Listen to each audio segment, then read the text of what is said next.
विक्रम, युवा महाराष्ट्र न्यूजमध्ये तुमचं स्वागत. मित्रांनो, 16 जानेवारी म्हणजे उद्याच छत्रपती संभाजी महाराजांचा राज्याभिषेक सोहळा हा रायगडवरती पार पडणार आहे.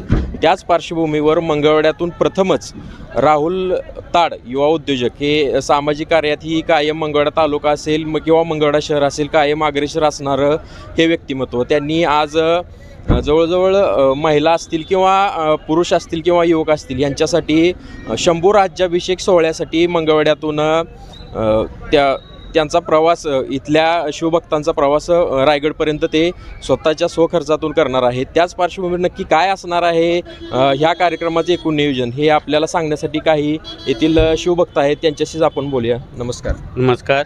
काय असणार आहे कार्यक्रमाचं नियोजन? कार्यक्रमाचं नियोजन उद्या 16 जानेवारी संभाजी महाराजांचा शिवराज्याभिषेक दिन आहे. त्यामुळं राहुल मालक ताड यांच्याकडून आमच्या वार्ड क्रमांक 1 मधून सगळ्या महिलांसाठी आणि युवकांसाठी त्यांनी स्वखर्चानं आम्हाला रायगडचं ही सॉरी म्हणजे महाराष्ट्राचं ही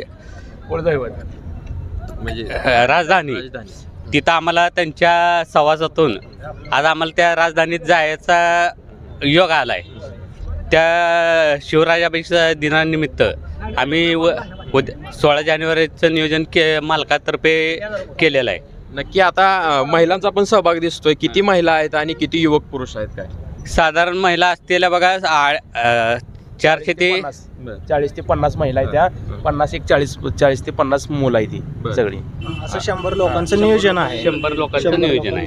आता काय सांगाल की मंगळवेढ्यात आम्ही तर प्रथमच बघतोय हा विषय प्रथमच राहुल मालक ताड यांनी प्रथमच आम्हाला मंगळवेढ्यातून महिलांना आणि पुरुषांना नागणीवाडी येथून नेण्यासाठी नियोजन केलेलं आहे संभाजी महाराजांच्या राज्याभिषेक सोहळ्यासाठी. आणि प्रथमच हे मंगळवेढ्यातून पहिल्यांदा त्यांनी पुढाकार घेऊन केलेला आहे. चालू राहील ही इथून पुढे कायमच चालू राहणार. हां, ठीक आहे. राहुल मालक ताडे यांनी प्रथमच मंगळवेढा शहरामध्ये हा उपक्रम राबवलेला आहे आणि हा उपक्रमाचं कौतुक संपूर्ण मंगळवेढा शहरातील शिवभक्तांकडून होत आहे. कॅमेरामन सागर सोबत मी विक्रम, युवा महाराष्ट्र न्यूज, मंगळवेढा.